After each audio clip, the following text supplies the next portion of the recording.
Welcome to Real Estate 360 Live with Ryan Sloper, the trusted name in real estate radio. Now, here's Ryan Sloper. Welcome back, everyone, to another edition of Real Estate 360 Live. For those of you not familiar with the podcast, every week my guest and I will discuss all things real estate, everything that can affect you and your real estate decisions today, tomorrow, a week, a year from now. We're going to cover. We're going to, break things down on an economic level, which, many places don't do. They just kind of tell you, oh, it looks like mortgage rates are going down, so it's a great time to buy. We're going to go into the details of why these things are happening and why you should be paying attention to, obviously, the Federal Reserve, because they're the secret sauce behind what's taking place in our real estate market right now. Every week we break down what economic events that are on the calendar are going to potentially move interest rates one way or the other, and can help. We're not actually perfect at predicting where things are going, but we've been pretty spot on lately as to where, mortgage interest rates are headed, where they're slated to go for the foreseeable future. Joining me on our panel, as he does every week, is Louis Camerosano. Louis is a former school teacher, a former attorney, and a former general manager of a major real estate portal. He's often cited in the media as a real estate industry expert, and cited in Fox, Forbes, Wall Street Journal, U.S. News, MSN, CNN, and numerous others. Louis, how you doing today? Doing grand, Ryan. How are you? I can't complain, sir. We've had a lot, not that much take place last week, but this week is a huge week of economic news. And I'm sure that, as you've noticed, stock market's been kind of falling backwards. It had, I believe the Dow had one of its worst weeks in years. And I'm kind of interested to get in a conversation with you today about, could that have any potential implications on whether the Fed, wants to taper this week or doesn't. Right. But before we get into that, I do want to remind anybody that if you haven't already downloaded our show on iTunes, you can do that. If you go to iTunes, in the search bar, just search for Real Estate 360. You can download our podcast so that you automatically get it pulled into your MP3 player, iPad, iPod, whatever you have. And if you don't want to go there, you can always go to the website at realestate360live.com. That's realestate360live.com. On the right-hand side, there's an Ask a Question button where listeners can write in questions that you may have with regards to market, whether it's mortgage interest rates or whether it's housing conditions, first-time home buyer questions.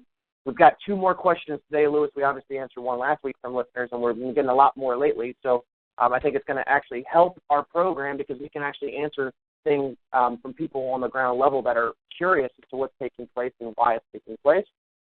But so as we dive in here, I first want to go over what our economic calendar is like this week. So today at 10 o'clock, there's going to be new home sales that are going to come out. Many of the analysts are predicting them to come in somewhat flat. Tomorrow we have durable good orders, Case-Shiller home price index, consumer confidence, and then the Fed meeting, which is taking place on Wednesday at 2 o'clock, where they're going to give their interest rate decision, whether they're going to, obviously we already know it's basically almost 100% locked. They're not going to touch the federal fund rate. That's going to stay where it's at. But will they continue to taper off their purchases of mortgage-backed securities and treasuries? Many of the analysts have said that, yes, they're going to continue probably another $10 billion at this meeting and probably another $10 billion at the next meeting just to continue this process or this cycle down. On Thursday, we're going to have GDP, initial jobless claims, continuing jobless claims, pending home sales. And then Friday, we'll have the Chicago Purchasing Managers Index and also the University of Michigan's Consumer Sentiment Index. So this is a huge week, Louis, full of economic data, as well as the Fed interest rate decision that could really, it could be really good for mortgage interest rates this week, or could be, stagnant. Maybe, one report comes out really bad, one comes out really good and just offsets them like it has been for months now. Or we could really start to get more of a clear sign as to what the Fed's thinking. What's your take, especially watching the stock market slip backwards for the last week or two? Do you feel like this might give the Federal Reserve some pause in whether they're going to continue to taper this week? Because my feelings are that, if they do pause because they're watching the stock market go backwards, and we know that they're primarily not really worried about the employment situation turning the corner and all that. They're really just worried about what's going on in the stock market and continuing to prop that up for big banks. What are your thoughts and feelings on this and what their potential decision is for Wednesday? Ryan, you hit the nail on the head when you mentioned that they're probably always having an eye to the stock market because that's something they can control as opposed to, employment. That's really just window dressing, that somehow when they print up a lot of money, give it to the banks and get those garbage mortgage-backed securities or buy U.S. Treasuries, that somehow that helps employment. It doesn't, but it does help keep interest rates low, and it does help the stock market. So they are interested in seeing what's going on with the stock market because they know, if you think about everything that we've been told implicitly and explicitly by the Fed, that what they're doing helps the economy because it helps home prices and because it helps the stock market, and it creates the wealth effect, and people feel wealthy, so they spend money. That's the whole Keynesian concept that they have to boost aggregate demand even when there may not be any. So they want to boost the stock market. Now, because they boost the stock market, Ryan, they have a vested interest in keeping the stock market higher because if you follow their logic, if the stock market crashes and the recovery is based on the stock market and the real estate market, well, there goes the recovery. Because now all that wealth is evaporated, and if the stock market crashes, real estate will be right behind it because what do companies do immediately after, a major stock market crash? They start to assess how the market views them, and a lot of these companies that have no profits are going to realize that they're not going to look good if they continue to have no profits. So the best way to kind of get closer to profitability is you start slashing workers. Well, when you slash workers, they can't buy homes. So to answer the question now after that setup, the Fed really does care about the stock market, but however, they don't want to be seen to be slave to the stock market. So in the last couple of days, trading days last week, we had a couple of big declines. And I would imagine that if the stock market were to open today, tomorrow, or on the day of the Fed meeting and would have a horrific crash, then obviously they'd step back. But because they're trying to gain their credibility that they can do this taper, and it's a small number again, it's only $10 billion. It'll still be a $65 billion program if they pull the trigger a month, which will be, a 700 some odd plus $1 billion a year program, which still makes it bigger than all the prior QEs on an annualized basis. So I think they really want to go ahead and do it, Ryan. But I think that if the stock market were to start to tank, rather than for them to pull back from tapering, because that might appear to be some type of panic move, they would probably be better served, and they would do it, spending the money to prop up the stock market on the side, not, announcing anything, but, their normal market intervention, they can go in and prop up the stock market, which, that could be happening as we speak because the stock markets were in free fall Thursday and Friday. Overseas, they were in free fall overnight. Europe is not doing well this morning. Asia, Japan, Australia, Shanghai Index, Hong Kong Index, all down significantly this morning, but the futures for the Dow are up. Now, it's very easily to kind of, buy futures. It doesn't cost as much as, to buy the stock market to give the impression that everything is fine, and the stock market opens up, in a decent shape today so they can continue with their taper plan. So that's what I think. I think they want to continue to taper. They want to have that credibility. They don't want the stock market to crash, and they'll do whatever they can to make sure the stock market doesn't crash and that they can continue with their taper, at least, Janet Yellen's first move.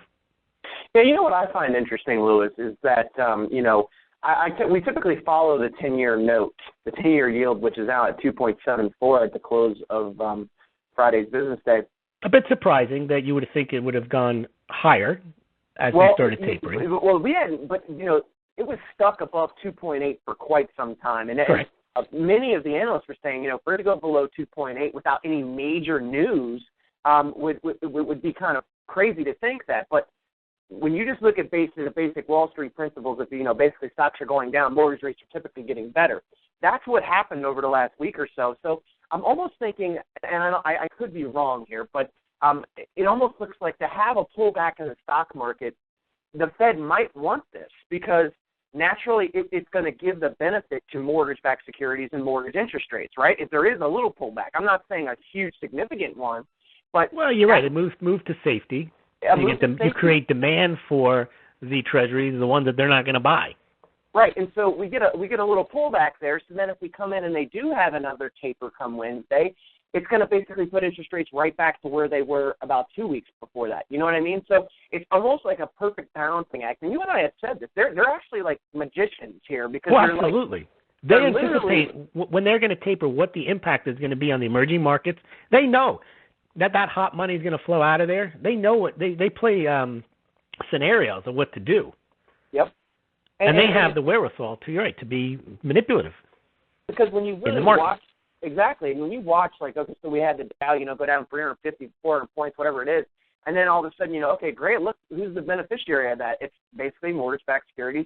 10-year yield is going down. It went beneath, I believe it was probably a 50-day moving average at that point. And that's one of the main things that many in the mortgage business, loan officers and mortgage companies pay attention to are these, 25-day moving average, 50-day moving average, 100-day moving average, because it gets really difficult to break through these technical indicators. Now, with all that being said, with all of the Fed intervention and manipulation of mortgage-backed securities and treasuries and the stock market, it hasn't been as easy to predict where interest rates are going. But it seems as though the Fed is starting to get a handle after their one miscue that they had way back when of perfectly kind of manipulating things back and forth to kind of keep things somewhat balanced. Range bound, right. You know what I mean? Yeah. Range bound low.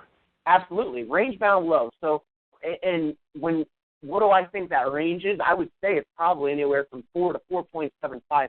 It's where I think they're trying to keep the range for mortgage interest rates. I think they know if mortgage rates go above 5%, even no matter what the stock market's doing, it's going to put a pretty much some sort of a halt to housing, especially in certain areas, non-major metropolitan areas where there are more jobs. Now, granted, in the metropolitan areas, many people are still losing their jobs today. And you and I on our last podcast, which you can download at iTunes, we pointed out that, more of the issues of housing is the fact that the employment situation, it really has nothing to do with where the stock market's at. We don't have a situation where we have increased wages from people. And people are lucky right now to get cost of living raises, and many of the clients that I have said that their wages are on hold for 4 or 5 years. They're in a freeze period. Right? Well, also because employers have to pay the additional cost, which is far greater than cost of living for the Obamacare mandate. Absolutely. So you have increased costs there. They have to find a way. So they're probably either going to have to cut some employees or cut back the wages of many employees to cover that, right? I mean, no company is going to sit there and just say, well, I'm not going to take the hit for this. I'm not going to make less money because of this. They're going to find a way they can make just as much money as they were making before, and ultimately that's by reducing somebody's wages or many people's wages as well as making cuts. Right, and especially in a bad economy, it's hard to say, well, I'll just go out and sell more because the demand isn't there. As much as they're trying to boost demand with QE, you can't just tell your employees, we're going to double sales this year, we're going to raise sales 15%. It's unrealistic to bake that into the budget when the last year was worse than the year before in terms of the economy. Right. It's difficult to have, such a bright, positive outlook on being able to, multiply your sales when you ultimately know where things are going. You know what I mean? It's easier to cut costs. It's much easier as a business manager to know what your headcount is and to know what your insurance costs are and where to cut those costs. And then you view it as a positive if somehow you do increase sales, then you actually come out ahead. But when they sit down and do the budget, they're looking at a modest case scenario on the revenue side, and they're looking at the reality of a worst case scenario because they know what their costs are going to be on the employee side and the healthcare side. Yeah. And, I asked you the big question of where, what do you think is going to happen at the Fed meeting on Wednesday?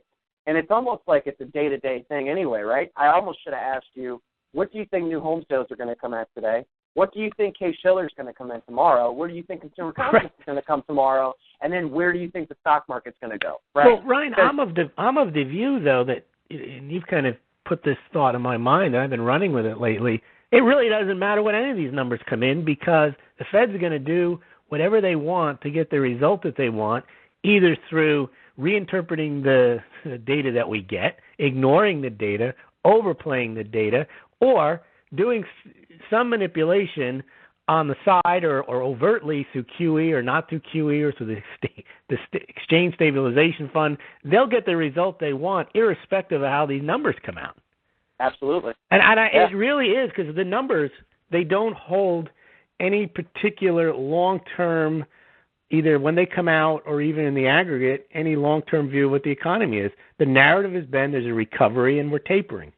And the stock market's fine, and there's a real estate recovery, and that's what they're going to push, and they're going to put everything they can in that direction. Yeah, and you know what? I think that's a very valid point, and especially if, let's just say that they're jobless claims comes out, and jobless claims were 100,000 over where they expected them to be, right?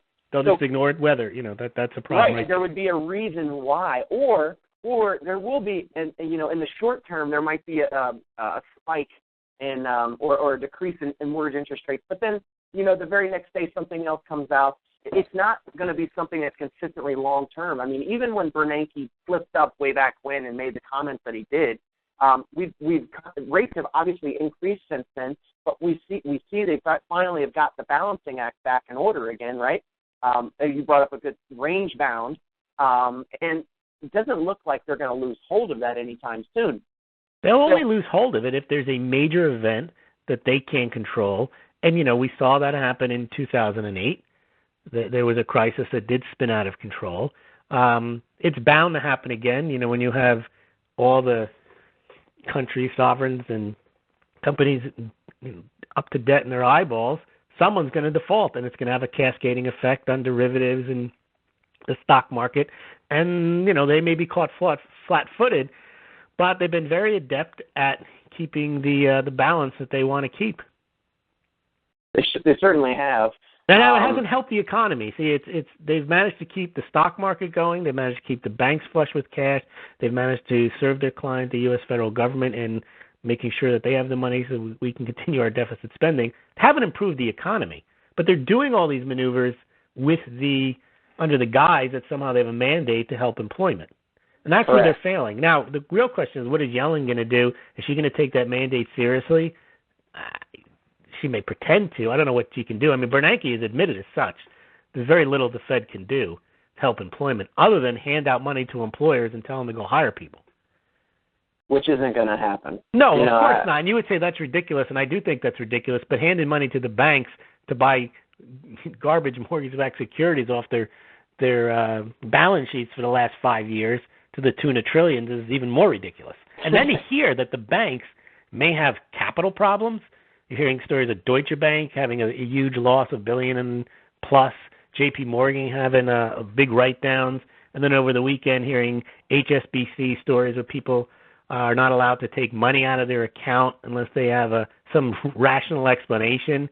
So it seems like the banks, you would think with all the money that the central banks are printing and pumping into them and buying off their bad assets and lending the money for basically nothing, you would think that their business model would have them flush with cash and not have to be worried about, John from Essex in outside of London trying to get 2,800 quid out of his account. Right. So that raises a red flag in the whole thing. Is that they're spending all this, they're printing all this money. You would think the people that would have the money would be these banks that be mega capitalized. They're carrying their mortgages on their balance sheets as if they're performing when they're not, but that doesn't harm them. So you have to wonder about the solvency of the banks, even with the Fed. Well, yeah, I think it's quite evident that these banks aren't nowhere near as solvent as what they're leading on to be. And I think that, we had brought up, in prior podcasts about J.P. Morgan Chase basically saying that they were going to limit the amount of money that you could ship out overseas.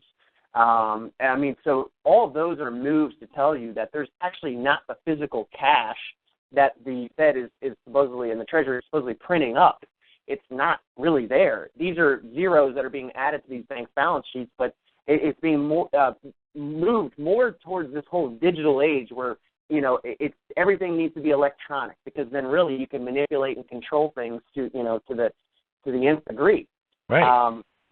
And I think that that's only going to get worse as time goes on. And I think that, you're right. These are clear red flags. And if we start to see more and more banks over the coming years, coming months even, if they start to make these restrictions, if banks start to, really start to question a large deposit over like $5,000, I mean, we have serious issues if that starts to take place. Well, here's another one, Ryan, for you. If you think right now, they don't pay you any money anyway. So basically, you give them the money, and supposedly they're holding on to it for you when you need it, to write checks, to pay your rent, for an emergency to go get it. But now they're calling into question that you may not be able to get it. So it really raises the whole idea, why does the average consumer even need a bank? I mean, I was thinking, there's the old story, people put money under their mattress, but, you can start new businesses, kind of mattress services, where you basically will hold people's money under lock and key for them, and it'll be there when they want it, outside the banking system. Because now they're talking about negative interest rates, and with charges to your account, you probably end up having to pay money to keep money in the bank account as it is. And then you have to worry about, the problem of keeping money in your mattress is theft, obviously, burglary, and so on. But if now the bigger worry becomes leaving money with the bank, the thief is the bank itself. Right. I think there's a business model where you can start these mattress services, so to speak, where you put your money under lock and key, cold storage, whether it's your cash, your coins, your gold, your silver, your Bitcoin, whatever it is, and for a fee, they hold on to it, but at least if they're reputable and insured, or you get insurance on it, when you go there to get it, it's there. Yeah. I mean, the bank is basically kind of called into question the whole concept of the safety of money in the bank with these practices. Well, a lot of those paycheck places where you can go and get your checks cashed. Imagine if it wasn't like your average everyday Joe that's probably only making maybe like $30,000 going in there to cash his paycheck, but it was an investment banker or somebody that's walking around that's coming to cash a $20,000 or $30,000 check. What are the chances that they're going to get their money, right? I mean, they can't even walk into their own bank and probably pull that cash. They're not going to give it to them on the spot. They're going to say, oh, you need to give it some sort of advance notice. So, yeah, if there was more of a move for people to actually say, you know what, I think I prefer to be more cash heavy, the banks would be in big trouble. I think immediately we would see the rules start to come out that there's, you must give so many days notice before you can give cash. And I know this already takes place now. Right. Many people just don't really have the need to get that cash, and they're willing to wait. And like I said, what happened in Cyprus? People, you feel confident that why should I have $300 on me at all times, because I can always go to the ATM and get $50 when I need it. Right. Well, you found out in Cyprus, if you didn't have $300 on you and you went to the ATM, it was closed for 2 weeks. Right. And when they finally opened it, you're only allowed to take small amounts out, and they might have taken some money out of your account. Well, and all things being equal, the money is probably much safer buried underneath your mattress or in your mattress than it is sitting in the bank. I mean, they have the FDIC insurance behind it, but if we had a big fiasco take place, or a huge economic or international event take place, like you said, and these banks for some reason were strapped, I mean, good luck getting your money out of there. Well, the right? FDIC, I think the amount that they have to pay claims is only in the small single-digit billions, I believe. They don't have enough to cover everybody. Now, of course, they could do emergency measures with the Treasury and the Federal Reserve and print up the money, but that would just take time and also create a big inflation. So you'd get your money back eventually, but it wouldn't be worth as much. So it really calls into question banking as such does not serve the individual depositor. Those banks don't really make money off the depositor. They view the depositor as somebody who's a nuisance, costs them administrative time, and they want to go out and the only reason they want your money is so they can loan it out at higher rates and to trade with it. Right. But if you want to go in there and get your money, good luck. Well, I believe it was I think I have one of my son's accounts. It's just set up under like a PNC account, but then I just had there's a savings account, but then there was also a checking account. And basically that checking account was a free checking account, but it's no longer free, and we got notice in the mail that in order for that to remain where there's no fees, it must have an average daily balance of $500, right? So these are subtle moves. I mean, obviously the bank. What does it cost them to have that money? They're not even physically holding that money, Ryan. No. There's just a statement. Yeah, and what I'm seeing more and more banks do this, obviously. that's why I prefer most of the money that I have, I do not put with bigger banks. I put with smaller community credit union type banks. I've never had a problem actually pulling my cash out of those banks. Obviously, I would still call in just make sure they don't typically carry as much in their actual branch as the bigger banks would. But it is a lot different experience when I walk into my local bank and I tell them, hey, I need $5,000 cash, versus trying to walk into a Bank of America where they basically grill you, and then they're gonna give you the runaround. You need to speak to a manager. Right. You know what I mean? It's just, you shouldn't have to go through all that. But Ryan, doesn't it highlight that people are really ignorant about banking? Because for some reason we accept that's okay. Well, of course the bank doesn't have my money. They understand that there could be a bank run. But if you were to, let's say, have a half a dozen folding chairs that you keep in a storage unit, and you're having a party, and you go to your storage unit to pick them up, and this self-storage guy says, what are you doing? You say, I'm going to take these 6 chairs. He said, why is this guy asking me these questions? So well, I'm going to take these 6 chairs. I got a party. He says, no, you can only take 2. What? Yeah, you can only take 2. Why? That would sound strange to you that you have 6 chairs in storage. You can only take 2. And then he says, well, because there's another guy who's having a party, and he's borrowed 4 of them. I'm like, what? What do you mean he's borrowed 4 of them? Yeah, and he needs them for another 2 weeks. You should have called ahead. That's what people don't understand, is that when you put something in storage or you give someone money to hold for you, they're holding it as a bail. They're not supposed to go and trade it on you. They're not supposed to go and make money off of it. They're not supposed to give it to somebody else. When you come back to get it, you're supposed to get it. But banks don't work that way. Right. And we accept that, and somehow we think they're safe because there's an FDIC guarantee behind them. But as we were talking about when we got on the show, Ryan, basically when you give money to the bank, you're just now an unsecured creditor.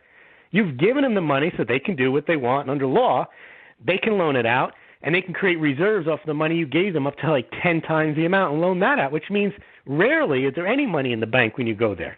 Certainly not your money. Right, and with the Federal Reserve bailing out most of the big banks, right, they let a bunch of the smaller banks fail, but really when they failed, they were just bought up by one of the other bigger banks. But this is obviously a problem. I mean, how many stories have you heard, Lewis, where a potential person says, you know what, I hate, I'm just making this up, Bank of America, because they wouldn't let me have my money for 5 days or whatever it is, and then a year later you ask them who they're banking with, they're still banking with the same bank. Oh, absolutely. It doesn't matter how they were mistreated, what was done. They're still looking at Bank of America. Well, I guess this is my only option. They're one of the biggest banks. I should just stay with them, right? That's pretty much what happens. I mean, we're not seeing anybody leaving because of these things. They're just frustrated. I mean, there are a few people that actually. But there's a reason, Ryan. The reason people stay with Bank of America is it's in a perverse way. They know that's the bank that's going to get bailed out, though. There's kind of like strength in numbers. There's a political thing there that if 30 million people are with Chase or Bank of America and they have a problem, the government is more likely to bail them out than if you're with some small bank, which is probably more solvent, but still has a risk of not paying you back. I mean, you and I could probably just name off the top of our head the banks that we know that they will not let fail. Wells Fargo, Bank of America, Chase. Chase, right. I mean, in Citi is basically an international, so they probably would never let them default either. So, I mean, we have basically those big 4 right there that we know that if you've got their money in there, those are going to be the first banks that were bailed out. Now, you also know that you may not get bailed out, but somehow I'm sure people are now kind of resigned to the fact of a bail-in. Well, okay, as long as I get most of my money back. Right, it wasn't so bad, right? I got most of it. But you shouldn't have lost any of it. They're not only not paying you interest, but the potential that you can go there one day and say, well, there was a problem in Cyprus. I mean, there was a problem in Turkey or Argentina and something you don't understand. And, well, Citi had a little problem here, and that $5,000 you had, you got $4,400, okay? Fine? Good. Yeah. And while the whole time they got to gamble with your money. Right. And give their executives bonuses and make money and so on, and deny you a mortgage when you ask for it. Yeah, and good luck trying to go and get a business loan for your business, right? Well, I have a small business account, Ryan, and I get charged $25 a month just because I have services. There's some services that I get from the account. It says business services. I don't have anyone assigned to the account. They don't do anything. It's a small account. Money comes in. It goes out to pay vendor. There's no service. Right. Those business accounts, they love to hit you because they know that they can, right? And if I put in over a certain amount of money, which I've never done, I think it's like $40,000, they charge you. That's crazy. There's a deposit fee. Deposit fee. Yeah, and I think there is also if you write too many checks in a month, or if you know what I mean, if you're trying to transfer money too many times, you're only allowed so many of each type of transaction before there's a service fee on top of that. Yeah, and you would think with the banks making all this money, and you would think there'd be competition, banks would be bending over backwards to try to pay you interest, to actually try to provide you with a service rather than charge you for it. Not happening. Well, I mean, I think you said it earlier. I mean, they really don't care about the customer. Really, they don't. They don't have to. Their customer isn't the depositor. That was the point we were making. Yeah, I mean, this industry is basically completely monopolized by the big banks, right? They control everything. Between the Federal Reserve and the big banks, that's all there is. Well, those banks control the Federal Reserve. Isn't that what you were saying on a prior show? I mean, they're the shareholders, aren't they? Exactly. Yeah, they're the ones that are in these same meetings. So ultimately, they get what they want. Ultimately, that means that they're going to get more money. They're going to make more money. And whenever they try to create some sort of regulation that goes against them, you remember how many times they talked about Dodd-Frank and all these other bills. By the end of it, there's 40 more loopholes that were created that they can find a way around whatever they were just doing. You know what I mean? There's never going to be an ironclad way that you're going to prevent these big banks from doing what they want, meaning in what taking your money and investing it in something else. It's going to continue. It's not going to stop. They've been doing it for years, and the Federal Reserve and all of their artificial manipulation of the markets now just allowed them to do even more of it. I mean, they're making record profits right now. They can still continue to cut certain divisions, such as the mortgage division, because interest rates have risen up and there's not as many refinances. That's not hurting their overall profitability. It's not. No, and Ryan, when you talk about executive compensation, I'm not in favor of if a private company wants to pay their CEO $27 million, I don't care. That's up to the shareholder to say, no, he shouldn't get $27 million. But when the banks, like a guy like Jamie Dimon, somehow he's been responsible, because he's the CEO, for the company having to pay billions of dollars to settle criminal charges, civil charges, to have a reserve of, I don't know, it's ridiculous amounts of it, billions and billions of dollars, and to have the London whale thing happen on his watch, and somehow he gets a raise. Now, who are the shareholders of J.P. Morgan that allow that and say there's nobody else that can run this company and not have those charges? Right.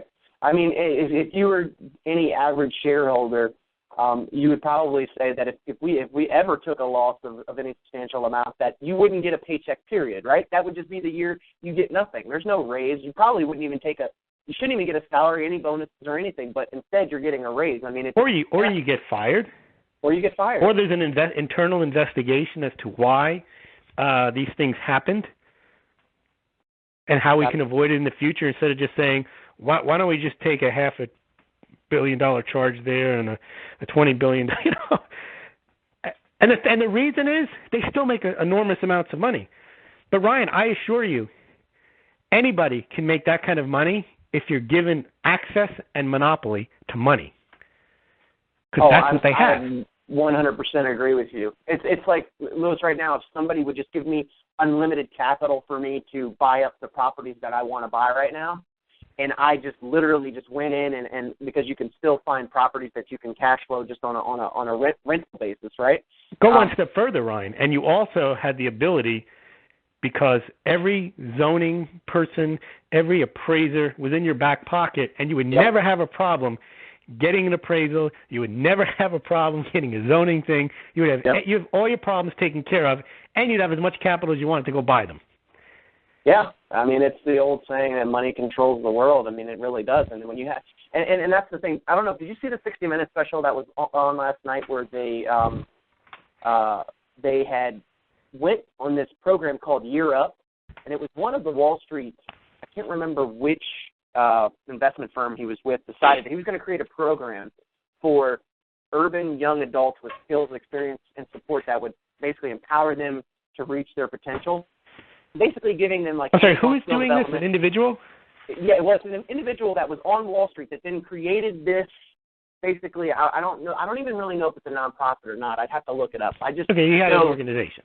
Yeah, it's an organization. If you go to yearup.org, you can kind of read up on it. But essentially, what they're doing, they're taking a lot of people from the urban areas, 18 to 24 years old, and giving them like hands-on skill development, like interview skills and things that matter, teaching them about technology and computers and putting things stuff together. They don't learn in school.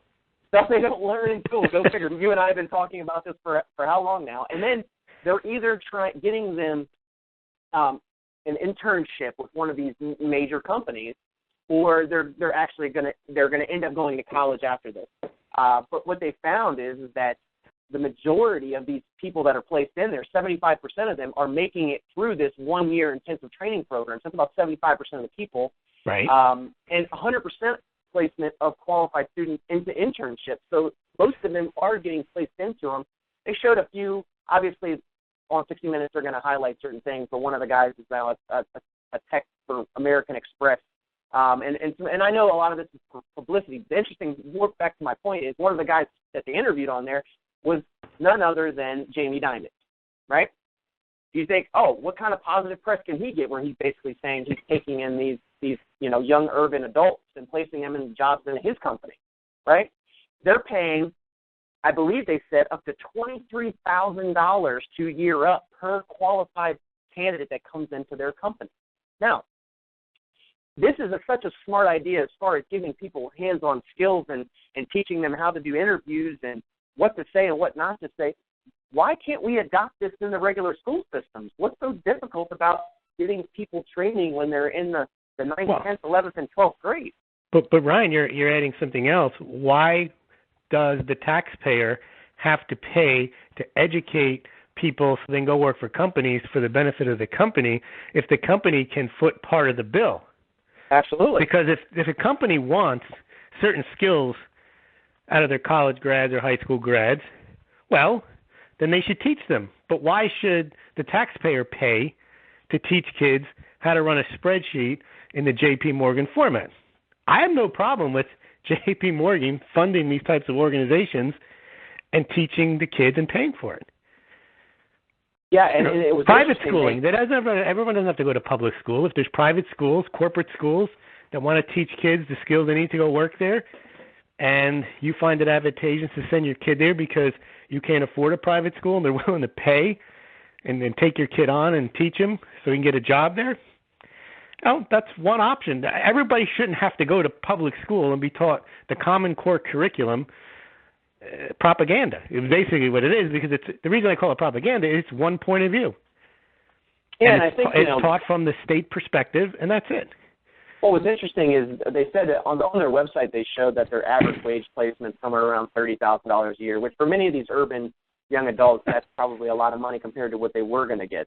It's better than a fast food restaurant. Absolutely. And what most of the interviews that they did with the young adults on there, their primary thing was that somebody was willing to give me a chance where I otherwise would not have had one, meaning that they're going and interview for a grocery store to be a bagger and they can't get a job there, right? And that wasn't going to change unless they were able to get some of these core skills that are necessary. And unfortunately, things aren't going to get better. I mean, Louis, you and I kind of dwell on this topic about education and where things are going, but we're just promoting more and more of the same and expecting different results, and it's not going to happen. Spending more money to get more education, to be less qualified for a job, it can't keep going in that direction. You just end up with more debt. Isn't it ironic that one of the founders of this program here came from Wall Street? He obviously sees it. They actually made the point on the program last night to say that they do have jobs available to fill these positions, but they can't find qualified candidates. There you go. They can't find qualified candidates. So meaning they're not wanting to take the kid that's now had 4 and 6 years of education at these colleges and universities because they don't have the core competencies. So what were they doing for the last 4 to 6 years? Look, Pete, it's funny is you put people in a situation And people can criticize bankers, but if they were bankers, they do exactly what the bankers are doing. People take the opportunities that are given to them. Similarly, if you have no opportunities and nothing is presented to you, you continue to have no opportunities. Most people, it's very rare for somebody to step out from the crowd and say, okay, I don't have opportunities, I'm going to go find some. That's not what generally happens. Most people on Wall Street just go along to get along. They don't stand out and say, whoa, how am I making this money? This is wrong. I'm not going to do this. Most people don't do that. So the real key to making change is not expecting people to change, but to change their incentives. Yep. And, you do that through education, and you do that through having some type of either regulation on Wall Street or letting them fail. That's the best regulation. Basically, if you give them no support and they go out and they do dumb things, that you go out and make dumb bets, you get self-corrected pretty quickly. You don't make those bets anymore. You're out of business. Absolutely. But what's happened, the reason we have all these issues, I think, in overall society is we have this overriding desire to try to fix everything and make sure nothing, quote, bad happens. So you end up getting these bad results in your efforts to try to do good. And that when they don't actually let things play out like they're supposed to, Lewis, nature has the best way of cleansing itself. The markets have the best way of self-correcting. This officious intermeddling just makes things worse. It's like a surgeon where every time he sees a patient, he decides he needs to operate. Yep. And if the operation doesn't go bad and he hurts someone, he wants to operate more. Yeah, I agree with you there. And now we see, we continue to watch the stock market go up. We've got still historically low mortgage interest rates. Our artificial markets that have been created by the Fed and the big banks. The big banks they could really care less as to what happens. They could really care less as to what economic data comes out because they always know that they're at the top of the food chain. And let's just say that the stock market got their clock cleaned and it just went from 16,000 to 7,000. Who would still be standing, Lewis? Of course, they have shorts, they have puts, right. They have hedging. Because they know exactly how to change on a dime to make money. They have unlimited access to capital. They have sophisticated computer systems that monitors any time that there would be a substantial change that it's going to correct their position to something else, right? I mean, this is not. Look what at the last crash. They were the ones that then bought up all the assets and then drove them back up. Drove the prices back up and where they benefited. Now, and that's why I said it's only a matter of time before this comes tumbling down. It's a matter of how long. And, I've been on the record as saying that after Obama leaves office, it's going to be left for somebody else to clean up. That's when I think the time period is going to take place. And I want that would be their plan. I mean, they would love to hold on as long as they can. You just don't know if they can. Right, and we don't know if they can, but they haven't really given us any reason why it couldn't be extended out another 2, 4, 5, 10 years, right? Because they've made it this long, and you and I are shocked that it's gone this long.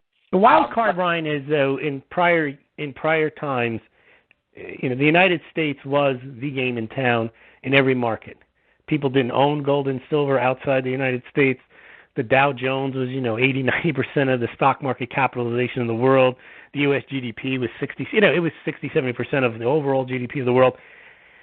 The problem now is that perhaps the Fed isn't as powerful, although it's clearly powerful, when you bring into the mix Europe and China and Japan over the last 10, 20 years have kind of together, plus the BRIC nations, have a little bit more economic influence than just the United States calling the shots.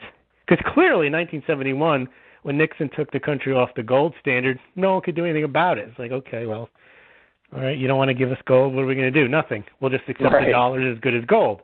Yep. We didn't have 40% of our debt owned by foreigners. There weren't other large companies that could challenge the United States economically or militarily. Now that's a little different. Not militarily, but economically, there are other players on the stage. Yeah, I agree with you. I mean, I think that it still looks like the United States is still a better option than many of these countries, though, right? Clearly. I mean, and until something really changes with that, which obviously the continuation of this QE and everything else, and that's why they want to stop it, right? Exactly. That's the main reason for them winding it down, is so that they don't potentially lose the power that they have now. For other, they want to be viewed as having done the prudent thing, just during extraordinary times, not that they're basically funding the United States profligacy through QE. Yeah, absolutely. And to wind it down shows that they're being responsible about this and that they're going to continue to make moves that, based upon the economic data that's given to them, right? Right. And which we know that I believe in any way that it's completely manipulated. They and even if it wasn't manipulated, they only take out the bits and pieces that they care to dissect and digest, and that's what they spit back out there to the media. So, I want to kind of segue. We had a couple questions from listeners over the last week or so, and one of them was in reference to mortgages. And I'm looking to obtain a mortgage, but unsure of who I should start my search with online. Obviously, it seems to be where everybody goes first. This question was from Amanda in Springfield, Virginia.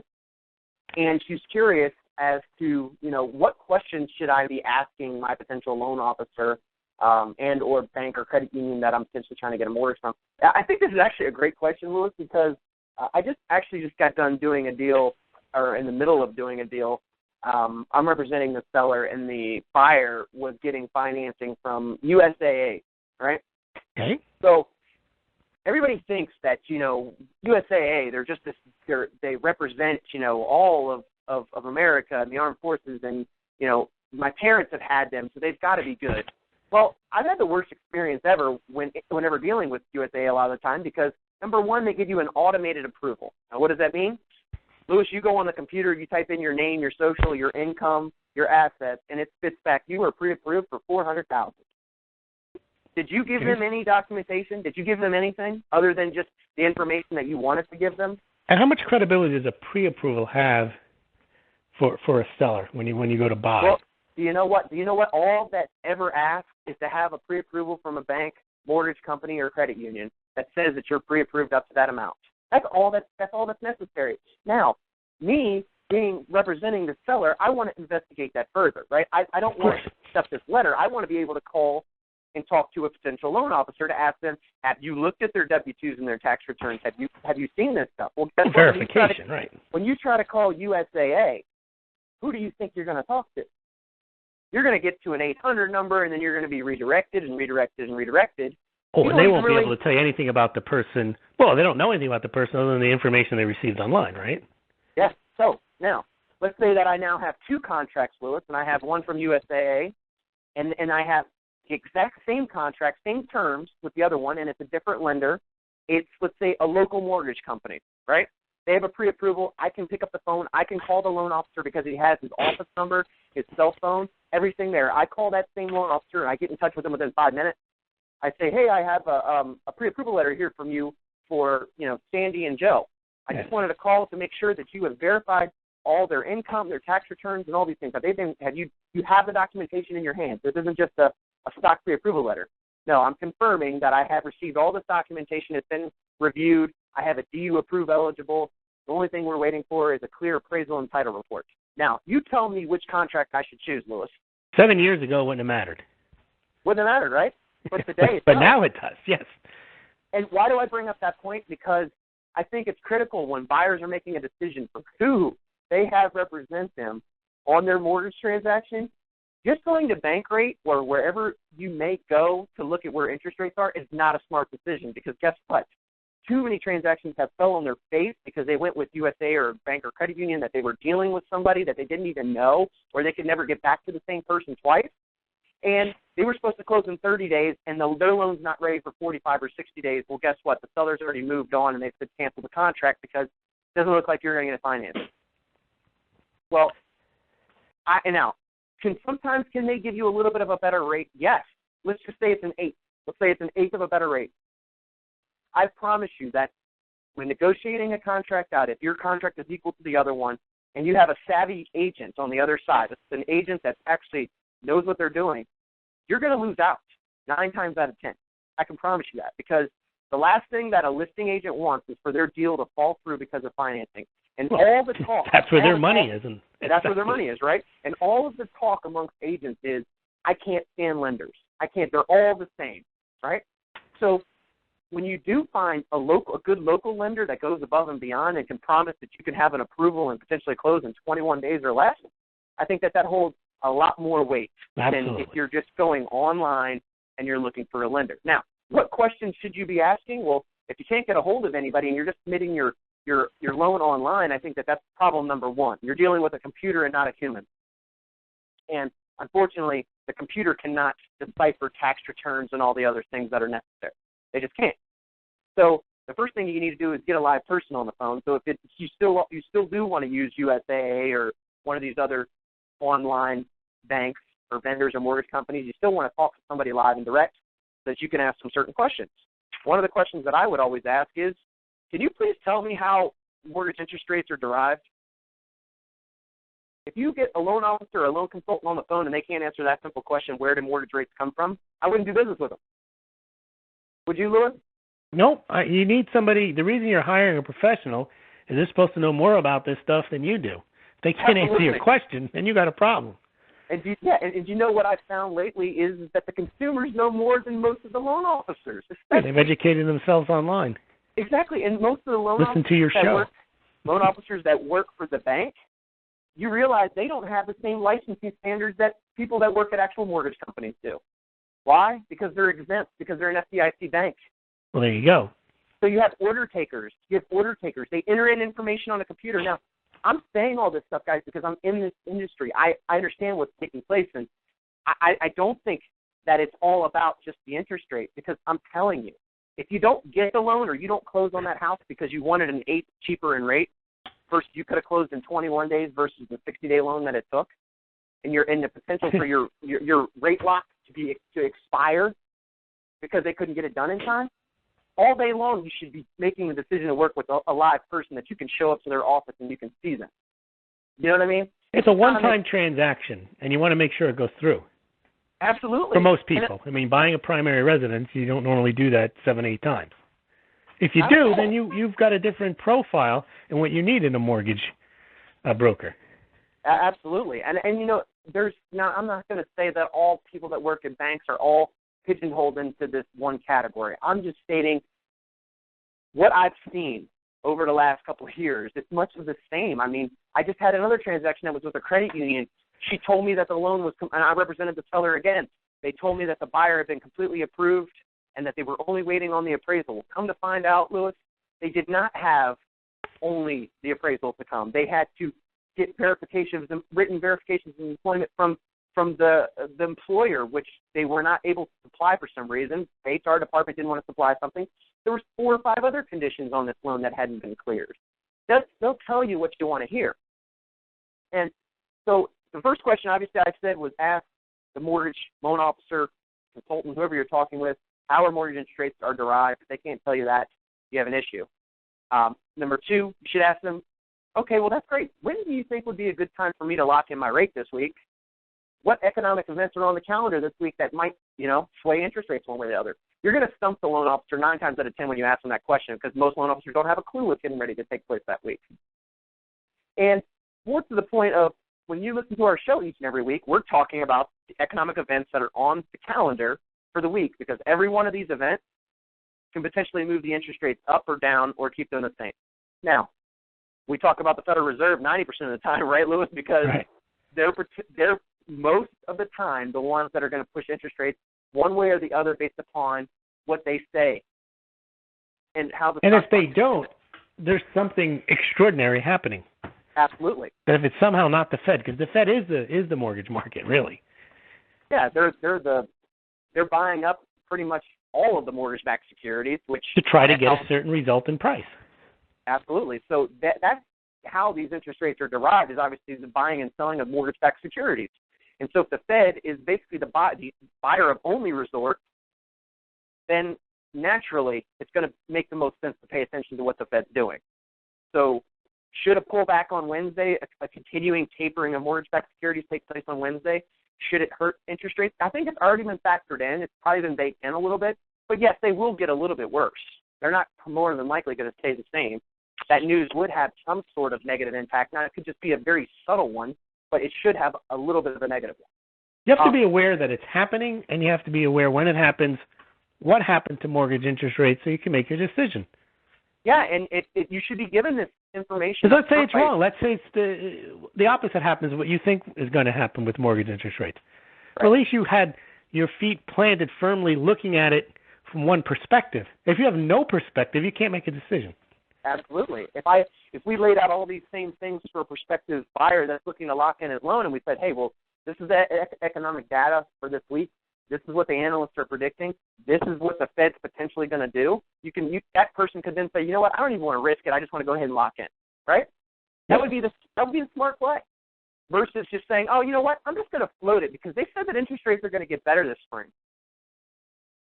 That's what I hear all the time, you know. Or you go on and read some mainstream media report about, you know, interest rates are rising. You need to jump on.